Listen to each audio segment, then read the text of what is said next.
How to take your best organic videos and run them as ads that make you as much, if not a lot more money. So the main question is this video worth running as an ad? So if you're doing any sort of UGC campaign, organic content, if you're working with a team of creators or influencers, you want to be asking yourself this question constantly, because once you get organic validation, meaning once a video gets traction organically without boosting, that means that that's something people care about, people like. Because of that, that's a very good sign that it would do well as an ad. So let's break down tactically how you can flag whether or not your videos be worth running as ads. Before anything else, you need to watch the video as a normal person scrolling on TikTok. You need to remove yourself from the kind of emotional attachment you have to the creative and ask yourself, by the end of this video, do I understand what the product is and what it does? If the answer is no, the video is not worth testing as an ad as is. This is very important. With that being said, there are plenty of cases where kind of awareness-based videos go viral, and that's still great for ads. So videos that go viral but don't necessarily convert to downloads or signups, that's still very valuable. You just can't take the standalone video and run it. What you need to do is you need to pull the hook clip, which is a part that made people stop scrolling, and then you have an editor splice in a product demo right after it, right? So the demo needs to be visually simple, it needs to be visually compelling. People need to understand what the app does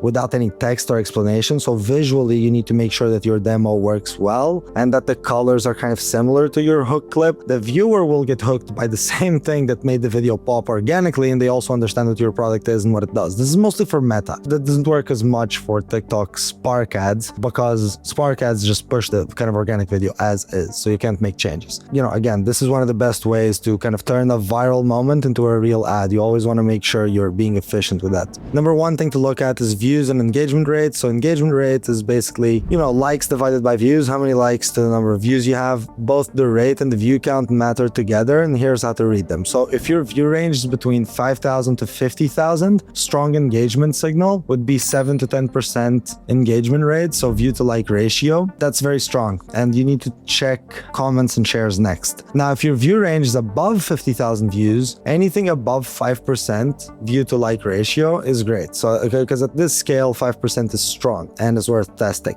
At any view count under 3%, 2% engagement, people really watched and did nothing, so that's weak signal. And under 1,000 views, just too early to tell. So I would recommend checking back in 1 or 2 days. A big note here is that engagement rate naturally drops as view count rises. So a 500,000 view video at 5% engagement is exceptional. So you can't compare across view ranges. Number 2, comments, shares, and saves. So high views and engagement rate are good, but these 3 signals together are what tell you if a video will actually drive downloads. So first signal, comments. You need to be looking for comments saying, what app is this? Is this free? Where do I get this? And kind of similar product intent questions. Even if you have like 200 views, if you're getting comments asking about the app, that's a very strong sign. Now, shares. High shares relative to views is what you're looking for. Someone sharing means they wanted a specific person to see it, so it signals that the content is relatable, which is the foundation of virality. So a good baseline for shares is around 0.5% and above, meaning around 5 shares per 1,000 views. Anything above 1% is strong. That's a much rarer action than a like, which is why shares carry so much algorithmic weight, which means your content gets pushed more as you get more shares or more higher rate. Then saves. High saves means that people want to come back to it, so it's also strong buying signals, a strong signal that your content is giving value, not only entertaining. For most organic UGC, anything around 1% is solid, and 2% and above is exceptional when it comes to save rate. Comments showing product intent plus high shares plus high saves together, throw it as an ad immediately. Now, number 3. This is the most important one. Check your numbers. The video you're looking at, move the bottom line. So in that day that you got high views in that specific video, did you also get high signups, high downloads, right? If you saw a spike in views on a creator's video, you need to check whether you saw any corresponding movement in app downloads or installs, signups or free trial starts, search volume for your brand or app name, website traffic, things like this that signal bottom of funnel traffic. If downloads and signups spiked, you need to Spark ad it immediately. Go on TikTok, get the code for the video and throw it as a Spark ad immediately. So it's strong signal that it might do great as a standalone ad on Meta as well. Now, if views were high but nothing moved, the hook is is validated, so people stopped and watched, but the product connection didn't land, so you should test it with a small budget,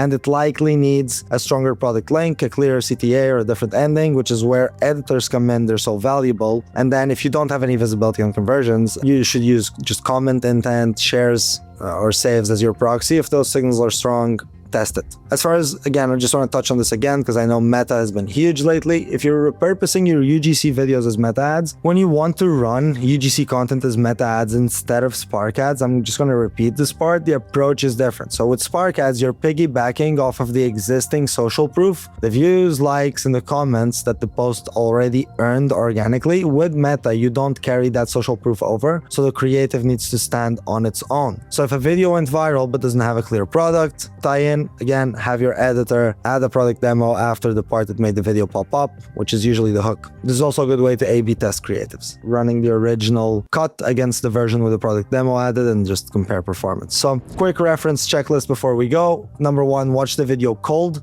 Can you tell what the product is and what it does? Number 2, check views and engagement rate. Use the kind of metrics I shared as a baseline. Then read the comments. Are people asking about the product or are they just reacting to the content? Number 4, check shares and saves relative to views. Number 5, cross-reference it with your analytics. Did downloads or signups move? And then number 6, decide whether you Spark at it, whether you throw it on Meta, whether you test with a small budget or skip. Cheers.